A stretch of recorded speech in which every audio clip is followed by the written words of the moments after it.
Assalamualaikum warahmatullahi wabarakatuh.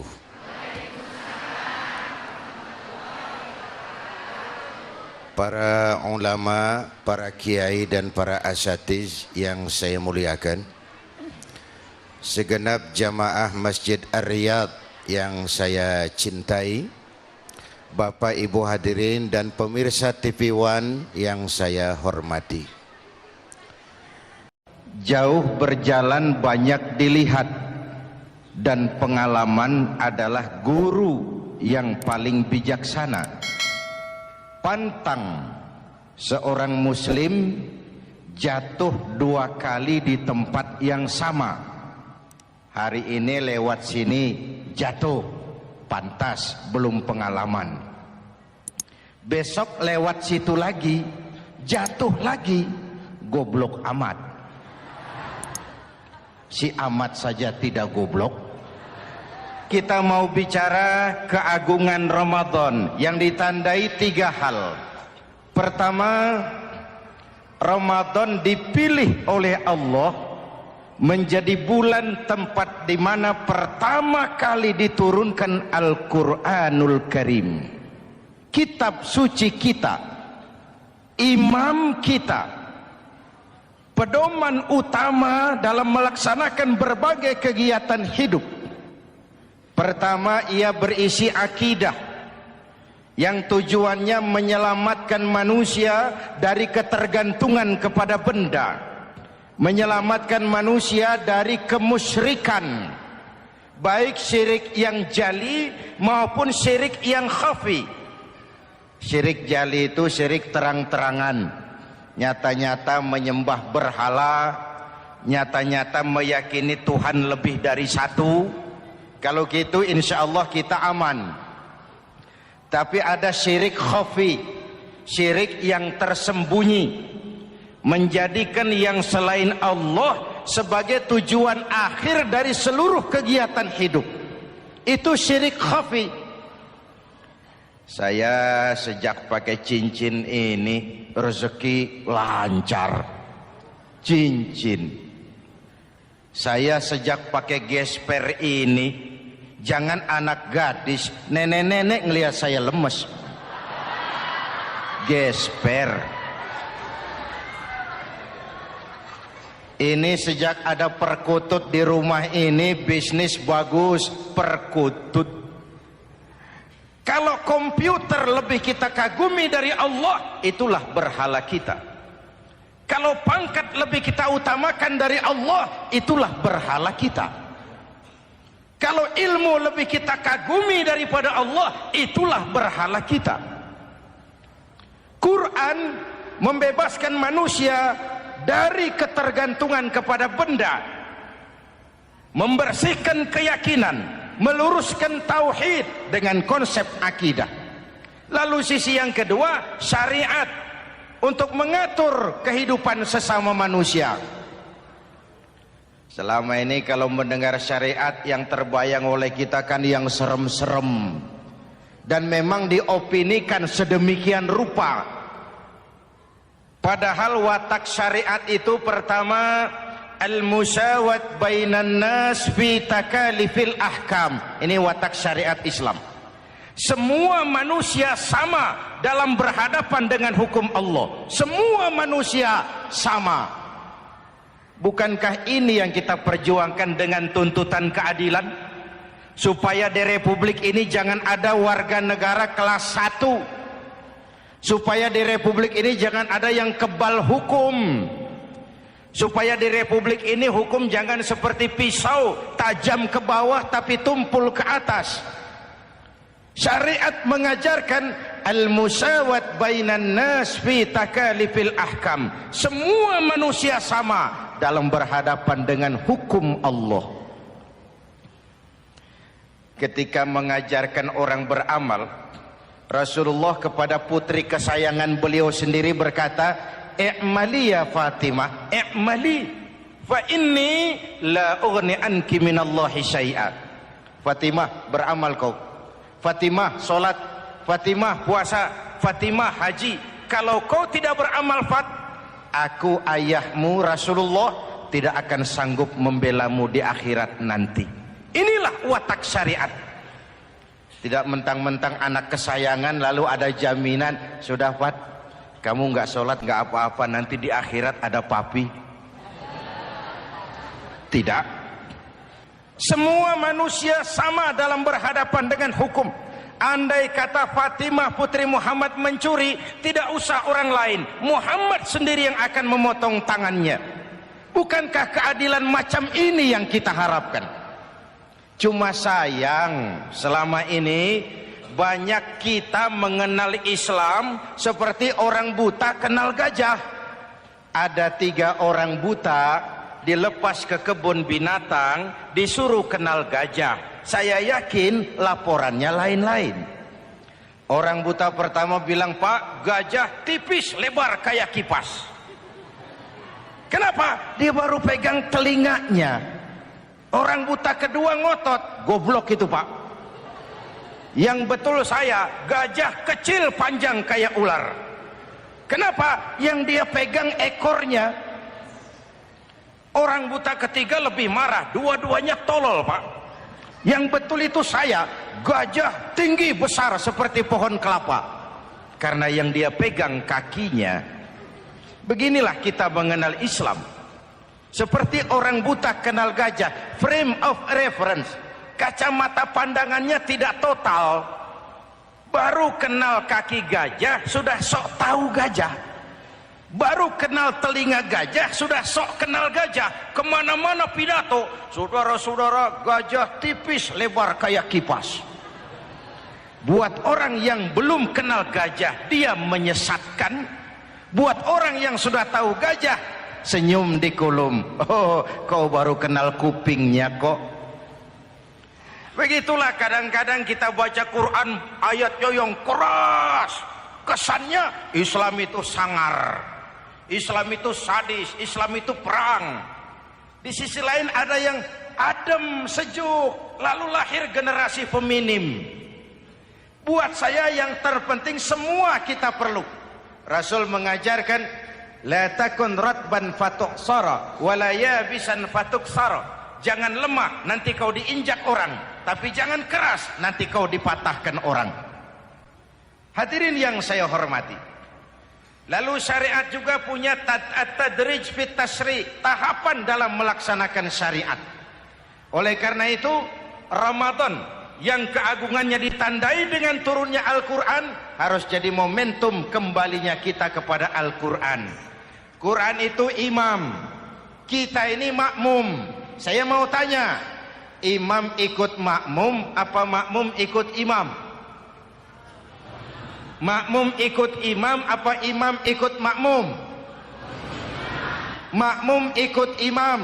Kalau Quran imam dan kita makmum, kita ikut Quran, jangan Quran diminta ikut kita. Imam ruku, kita ruku, imam sujud, kita sujud, imam i'tidal, kita i'tidal. Ke barat kata Quran, ke barat kita berangkat, ke timur kata Quran, ke timur kita menuju. Halal kata Quran, ambil, haram menurut Quran, tinggalkan. Kalau dia imam dan kita adalah makmum, mari berimam kepada Al-Quranul Karim. Yang kedua, keagungan Ramadan ditandai dengan perintah melaksanakan ibadah puasa. Para ulama menyebut puasa itu ibadah sirriyah, ibadah rahasia, ibadah abstrak. Tidak ada unsur sugesti. Kalau kita sholat, orang lihat. Kita sedekah, orang tahu. Kita pergi haji, satu kampung nganter. Kita puasa, cuma kita dan Allah. Pura-pura sholat, ketahuan Pak. Pura-pura sedekah, nggak bisa dong, apa yang disedekahin. Pura-pura haji, kemana perginya? Tapi pura-pura puasa, gampang. Keluar rumah, bibir lap yang kering, jalan lemesin dikit, ada angin miring, lemes amat puasa. Sirriyah, abstrak. Ibadah lain bisa dinilai. Wah, itu teman kita sodakohnya berani ya. Kok tahu kamu? Kelihatan dari jumlahnya. Itu sholatnya khusyuk ya. Kok ngerti kamu? Kelihatan dari geraknya. Tetangga sebelah itu rasa-rasanya hajinya mabrur ya. Kok ngerti kamu? Kelihatan dari tingkah lakunya setelah pulang haji.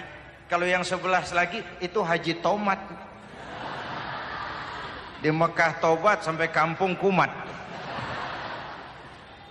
Ibadah lain kelihatan bisa dinilai, tapi puasa tidak bisa dinilai. Belum pernah saya dengar orang bilang, teman kita puasanya mantap betul ya. Kok tahu kamu? Beludah terus. Nggak ada hubungannya. Oleh karena puasa ibadah sirri, ibadah abstrak, maka yang terbentuk dari ibadah ini pertama keikhlasan. Ini sikap hidup yang paling penting. Orang lain mau puji atau tidak bukan soal. Orang lain mau dengar atau tidak bukan soal. Ini urusan saya dengan Allah. Dari ibadah sirri seperti ini terbentuk keikhlasan, dan itu penting. Penyakit yang namanya stres lalu menjadi stroke itu umumnya karena orang kehilangan keikhlasan. Tetangga sebelahnya beli TV, dia demam, panas dingin. Temannya naik jabatan, dia masuk rumah sakit. Temannya beli rumah, dia mati. Disiksa oleh perasaannya sendiri. Marilah hidup dengan ikhlas. Beramal ikhlas. Saya menyantuni yatim bukan karena disorot TV, bukan karena masuk majalah, bukan karena dimuat koran, karena Allah. Berpakaian ikhlas. Saya berpakaian ini karena perintah Allah menutup aurat, bukan karena tuntutan Ramadan. Kalau cuma tuntutan Ramadan, Ramadan saja bagus busana muslim. Selesai Ramadan kembali pusar merajalela. Menerima jabatan ikhlas, ini amanah dari Allah. Jabatan adalah alat untuk mengabdi, bukan cuma alat yang melahirkan kekuasaan dan fasilitas. Kalau kekuasaan dianggap sebagai fasilitas dan kekuasaan, maka yang lahir tentu akhirnya maling-maling baru, yang lahir rampok-rampok baru, yang dikuras ya harta negara. Hadirin yang saya hormati, ikhlas menerima jabatan dengan keyakinan ini amanah Allah, amanah akan dimintakan pertanggungan jawab. Ini alat untuk berbuat baik, ini alat untuk mengabdi. Kalau cuma digambarkan kekuasaan jabatan sebagai kekuasaan dan fasilitas, itu yang lalu banyak melahirkan rampok-rampok baru. Betul? Iya, kalau jabatan kan gajiannya jelas. Menteri gajinya jelas, anggota DPR gajinya jelas, presiden, wakil presiden gajinya jelas. Tetapi ketika fasilitas dan kekuasaan banyak memberikan hasil, jangan heran lalu muncul penjarahan terhadap kekayaan-kekayaan yang justru merupakan milik rakyat. Ikhlas dalam menerima jabatan, ikhlas dalam berbuat, ikhlas dalam beramal. Lalu yang kedua, jujur. Tadi siang saudara sholat zuhur apa tidak? Sholat. Yang sholat? Ya enggak, ya enggak. Sebelum sholat zuhur kan saudara berwudu. Waktu berwudu kan saudara berkemur, memasukkan air ke mulut. Umpama waktu berkemur saudara korupsi, dikit saja airnya saudara minum, jangankan hansip, jangankan satpam, jangankan polisi, teman sebelah pun tidak tahu kalau waktu berkemur kita korupsi. Kenapa kita tidak mau melakukan itu? Ada rasa malu kepada Allah. Alangkah positifnya kalau ini diterjemahkan dalam kehidupan. Sekarang kan kita berpikirnya Allah ditekan. Kamu korupsi ya? Iya, Tuhan kan tahu. Biarin, Tuhan mah tahu, nggak ribut. Nggak ribut katanya. Tapi kalau 3 orang saja tahu, geger kantor. Bayangin, Tuhan aja ditekan, Tuhan diintimidasi, apalagi orang lain. Lahir etika otonom, daya kontrol yang paling ampuh yang muncul dari dalam jiwa kita sendiri. Keikhlasan yang dibentuk oleh pelaksanaan ibadah puasa. Kejujuran yang dibentuk oleh pelaksanaan ibadah puasa. Lalu kesabaran. Kata Nabi, as-siyamu junnatun. Puasa itu benteng, dinding. Fa idza kana yaumus siyami ahadikum. Kalau salah seorang kamu tengah berpuasa, fala yarfus. Jangan berkata kotor. Wala yafsuk. Jangan berkata keji. Wa in sabahu ahadun au qatalahu falyaqul inni shaim, inni shaim. Kalau ada orang mencaci maki dia, bahkan mengajak dia berkelahi yang menurut ukuran dia mesti menang, tapi karena puasa, maaf, saya bukan gak berani sama kamu, saya sedang puasa. Kalau mau berkelahi juga ntar aja habis buka, segeran dikit berantemnya. Inni shaim, maaf saya sedang berpuasa. Itu merupakan benteng.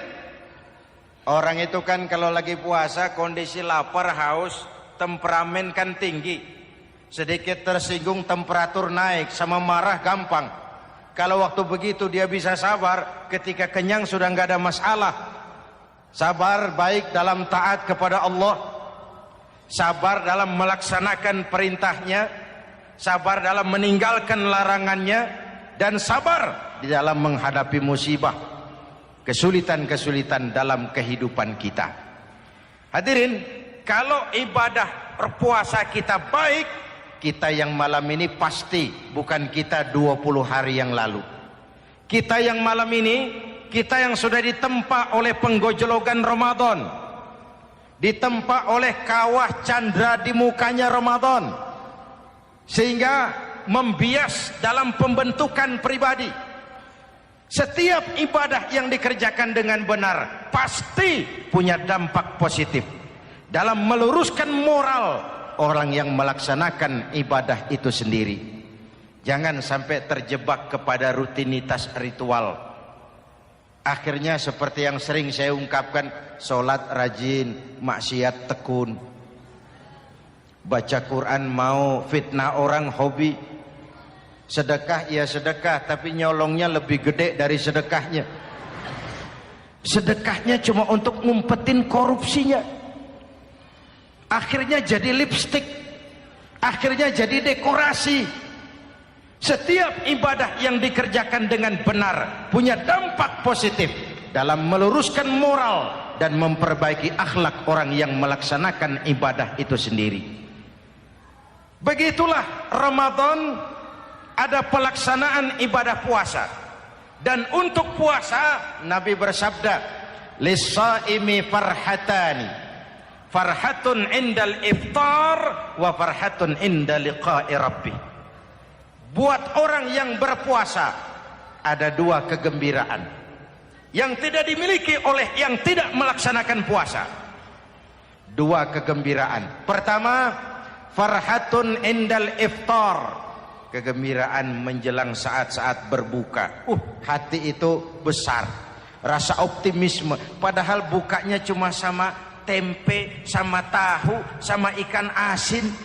Tapi entah makin dekat maghrib hati makin berbunga, ada kebahagiaan yang tidak bisa diceritakan. Allahumma lakasumtu, ya Allah hari ini saya laksanakan perintahmu, saya lawan rasa nafsu, saya tempuh lapar, haus, saya tunaikan semua ini. Itu kegembiraan yang puasa. Yang kedua, wa farhatun inda liqa'i rabbih, kegembiraan kedua nanti di akhirat pada saat bertemu dengan Allah Subhanahu wa ta'ala. Masuk surga nikmat, bertemu Allah jauh lebih nikmat. Hadirin yang saya hormati, bahkan Di surga ada sebuah pintu yang khusus disiapkan bagi orang-orang yang melaksanakan puasa. Tidak bisa masuk ke pintu itu kecuali orang yang puasa. Dan pintu itu disebut pintu Rayyan, Babur Rayyan, pintu Rayyan, yang hanya boleh dimasuki orang-orang yang melaksanakan ibadah puasa. Hadirin, lalu yang berikutnya ibadah puasa ganjarannya abstrak. Kalau ibadah lain kita bisa lihat itu.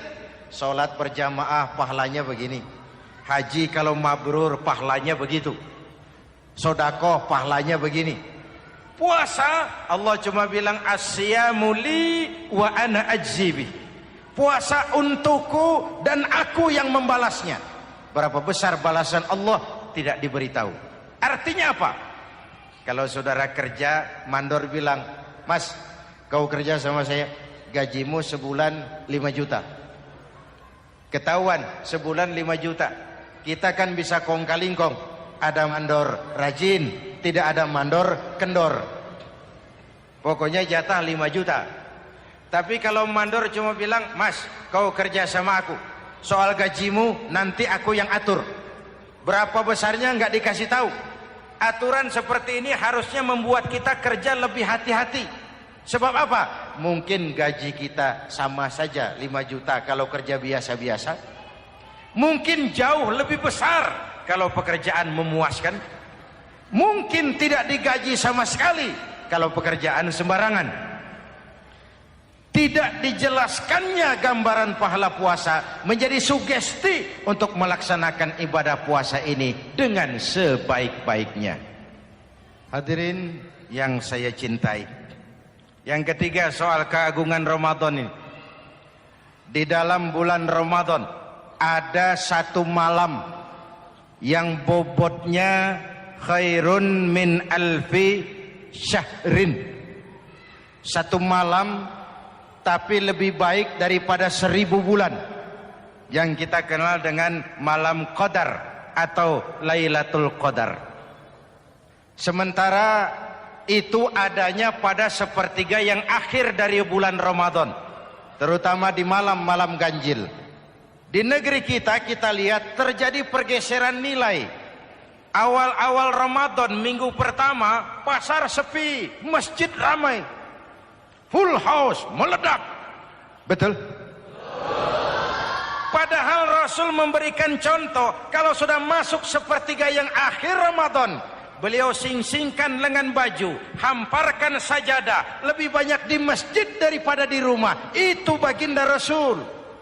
Sing-singkan lengan baju, hamparkan sajadah, lebih banyak di masjid daripada di rumah. Hadirin yang saya hormati, di situ makna meraih kemenangan.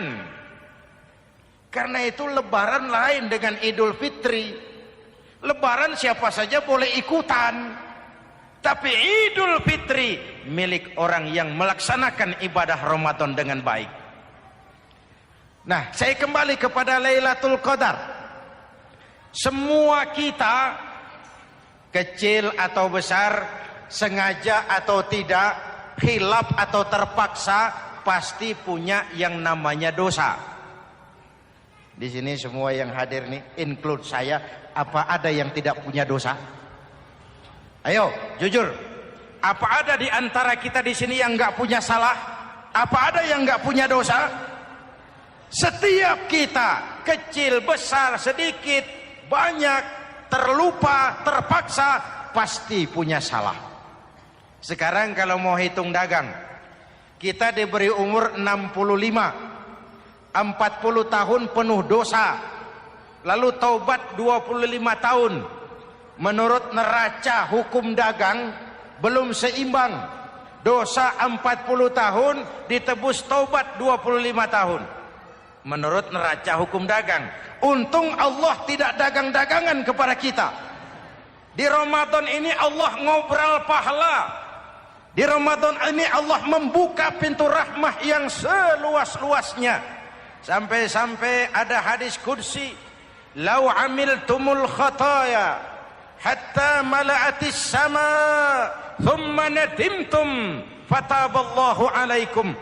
Kalaupun kamu berbuat dosa, penuh langit dengan dosamu, kemudian kamu menyesal dan bertaubat, Allah pasti akan menerima taubatmu. Hadirin yang saya hormati, inilah momentum Ramadan, saat dimana kita melakukan pemutihan diri.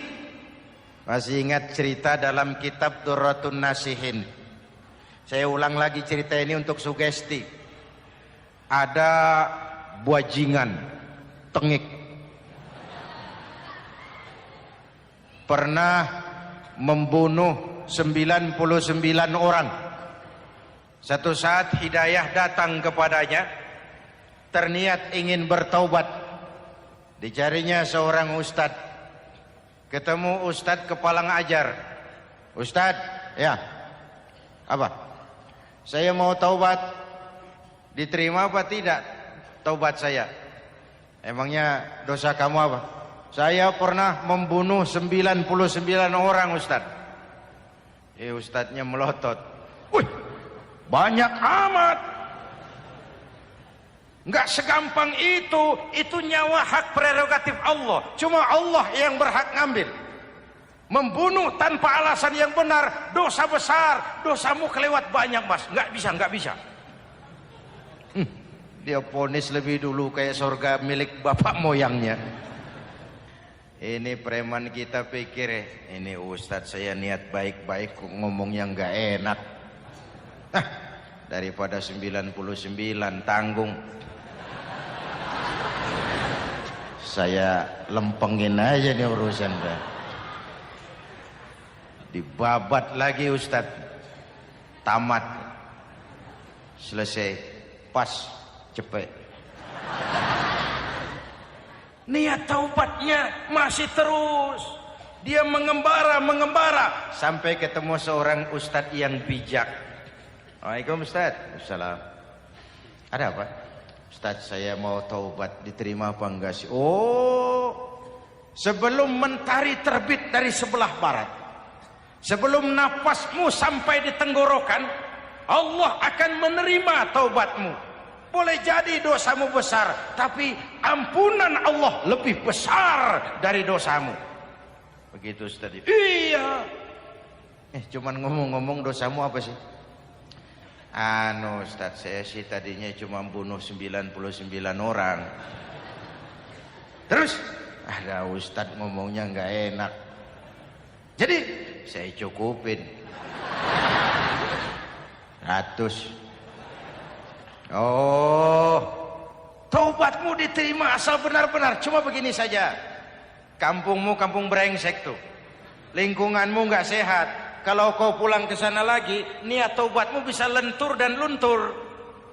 Kamu pindah saja, hijrah ke kampung lain yang lebih baik.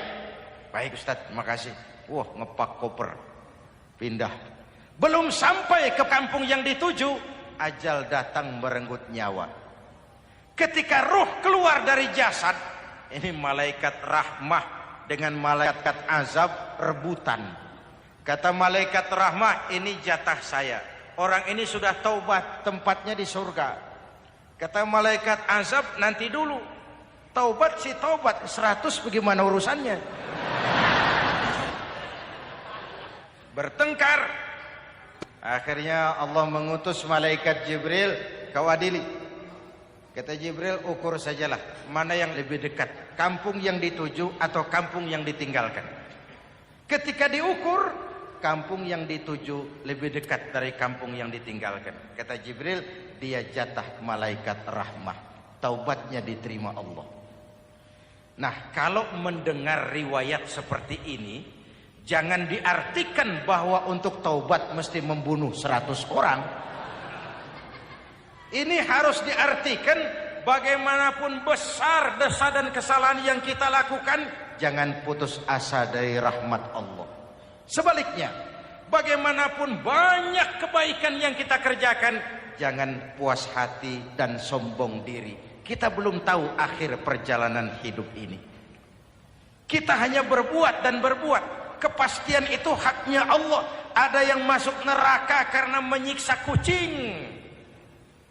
Ada yang masuk surga walaupun sudah membunuh 100 orang. Bahkan Kalau nanti saudara di surga ketemu orang-orang soleh, saudara nggak usah kaget. Itu memang tempatnya di surga. Saudara akan kaget nanti kalau di surga ketemu pelacur. Pelacur masuk surga. Penasaran, saudara samperin, Mbak Yu. Iya Mas, sampean ada di sini, apa Allah nggak salah wesel ini? Iya Mas, saya ini ada di surga sini. Padahal waktu di dunia dulu saya ini siapa Mas tahu kan? Mas juga langganan kan waktu itu kan.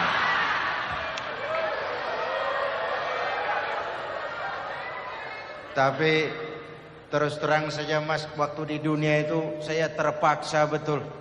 Sejak lahir saya sudah yatim piatu. Sejak kecil sudah yatim piatu. Ada tetangga saya muslim sedikit kaya, tapi pelitnya 17 setan. Akhirnya demi tuntutan perut saya merantau ke kota besar. Ada yang nolong, katanya kerjanya ringan, uangnya lumayan. Apa? Yaitu demi sesuap nasi saya lakoni. Satu malam saya lagi berangkat dagang, lewat masjid Baitul Ihsan, ada ceramah.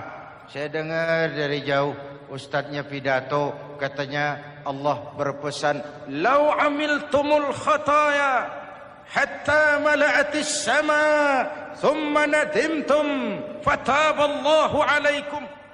Kalaupun kamu berbuat dosa, penuh langit dengan dosamu, lalu kau menyesal dan bertaubat, Allah pasti akan menerima taubatmu. Mendengar hadis itu Mas, berlinang air mata saya. Terbayang dosa-dosa yang pernah saya lakukan. Terbayang orang-orang yang pernah menanamkan modal asing.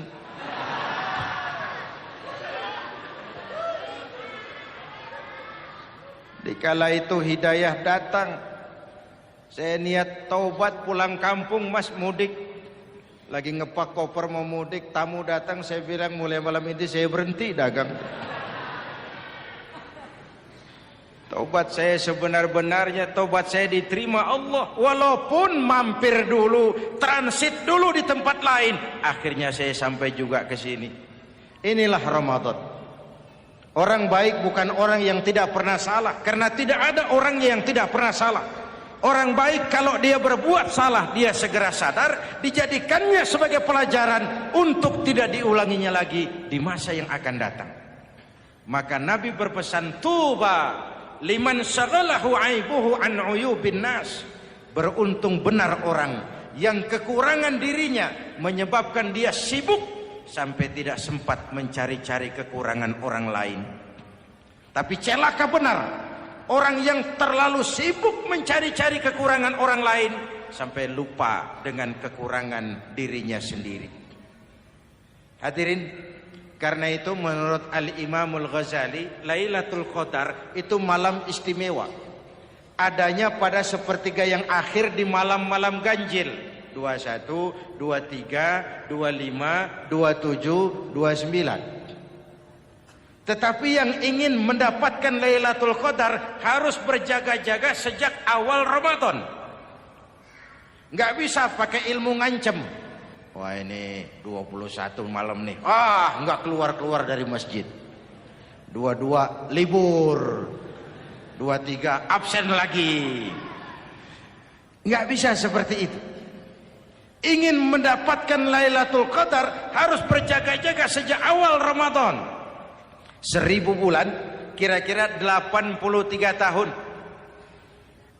Rata-rata umur orang sekarang, kita ini jarang yang sampai 83. Jarang. Kalau menyontoh Rasul, jatah kita 63. 63. Hadirin yang saya hormati, sehingga dikatakan itulah fasilitas yang diberikan Allah kepada umat Muhammad ini. Walaupun umurnya relatif pendek, tapi amaliyahnya tidak kalah dengan umat zaman dulu. Benar, Nabi Nuh umurnya 950 tahun. Ibadah umatnya berarti panjang, tetapi mereka tidak ada Lailatul Qadarnya. Benar Nabi Adam umurnya panjang 2000 tahun, umatnya rata-rata sekian. Tetapi tidak ada nilai tambah yang diberikan Allah kepada mereka. Kita umat Muhammad ini umur relatif pendek. Kalau nyontoh Nabi 63 tahun. Betul. Tapi bayangkan, ada Lailatul Qadar yang nilainya khairun min alfi syahrin, lebih baik daripada 1000 bulan, dan 1000 bulan 83 tahun. Kalau 10 tahun berturut-turut memanfaatkan Lailatul Qadar, maka artinya umur kita sudah sama dengan umur umat Nabi Nuh alaihi salam. Kualitas ibadahnya yang saya maksud. Tugas kita memanfaatkan peluang-peluang seperti ini dan mengisinya dengan berbagai kegiatan-kegiatan ibadah. Mumpung Allah menyediakan itu buat kita bersama. Tahun depan nggak ada jaminan kita ketemu Ramadan lagi. Karena itu mumpung senyampang ini diberikan kesempatan memasuki minggu-minggu 10 yang terakhir dari Ramadan, sing-singkan lengan baju, hamparkan sajadah, dan berusaha lebih banyak di masjid daripada di rumah. Hadirin yang saya hormati, dari pembicaraan singkat yang saya sampaikan, Ramadan menjadi agung oleh karena 3 hal. Pertama, ia dipilih menjadi bulan tempat di mana pertama kali diturunkan ayat-ayat suci Al-Quran. Karenanya Ramadan disebut juga sebagai Syahrul Quran, bulan Al-Quran. Karenanya Ramadan juga kita lebih intens memasuki kehidupan Al-Quran sebagai makmum dan kita sebagai imam. Jika Quran adalah imam dan kita adalah makmum, maka konsekuensinya makmum harus ikut imam, bukan imam yang ikut makmum. Yang kedua, keagungan Ramadan ditandai dengan pelaksanaan ibadah puasa. Setiap ibadah yang dikerjakan dengan benar pasti punya dampak dalam memperbaiki moral, meluruskan akhlak orang yang melaksanakan ibadah itu sendiri. Maka bulan suci Ramadan menjadilah kawah candra di muka, menjadi bulan training, bulan latihan. Saya sering ibaratkan, Mike Tyson masuk latihan, keluar latihan, tinjunya makin hebat. Hewitt masuk latihan, keluar latihan, tenisnya makin canggih. Zinedine Zidane masuk latihan, keluar latihan, sepak bolanya makin hebat. Kalau latihan tiap hari, main kalah terus, orang kan ngomong, buat apa latihan? Kita sebulan penuh latihan supaya bulan-bulan sesudah Ramadan nanti kita jangan sampai kalah dalam permainan hidup ini. Hidup ini kan permainan. Ada yang sekarang ini main sebagai pedagang, main sebagai pejabat, main sebagai pengusaha, main sebagai seniman. Hidup ini permainan. Wa mal hadhil hayatud dunya illa lahwun wa la'ib. Ini cuma permainan. Senarionya sudah ditetapkan oleh sang sutradara Allah Azza wa Jalla. Ini permainan saja. Maka bermainlah sesuai dengan aturan main. Karena hidup memang permainan. Tapi jangan main-main. Walaupun ini permainan, bermainlah dengan benar. Jangan main-main. Kalau main-main, kalah. Sepak bola, permainan. Main-main, kalah. Bulu tangkis, permainan. Main-main, kalah. Hidup ini permainan. Main dengan benar.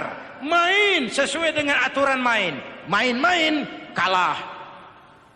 Hadirin yang saya hormati, karena itu 1 bulan untuk menghadapi 11 bulan sesudahnya.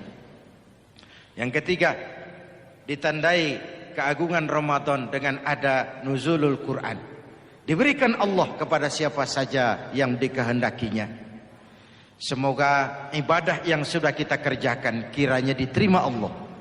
Yang masih akan kita kerjakan diberikan kita kekuatan zahir dan batin untuk dapat melaksanakannya dengan sebaik-baiknya. Ala hadhihi niyyah wa ila hadratin nabi. Al-Fatihah.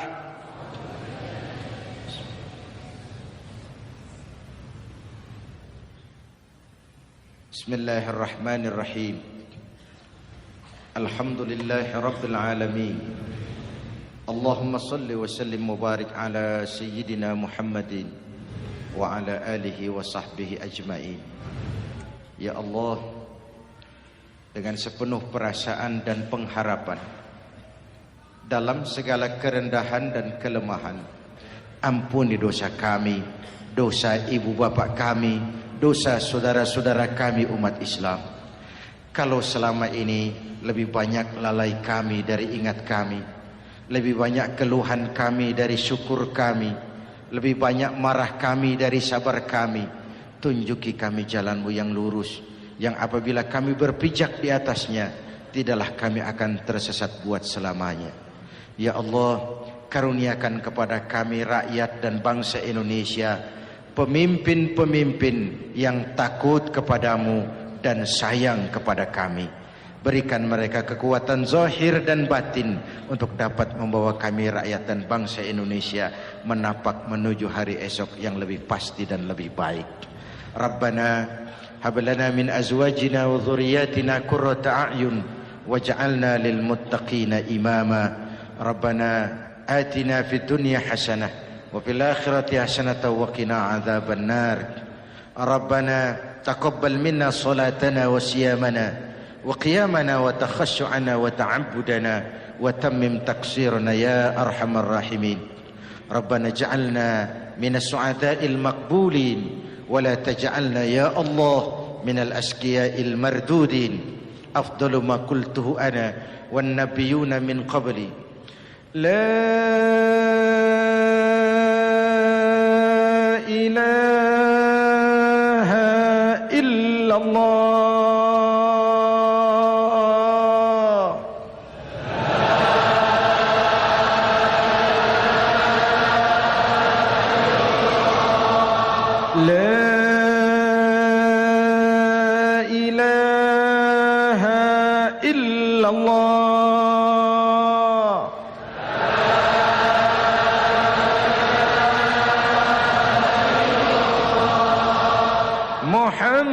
Muhammadur Rasulullah.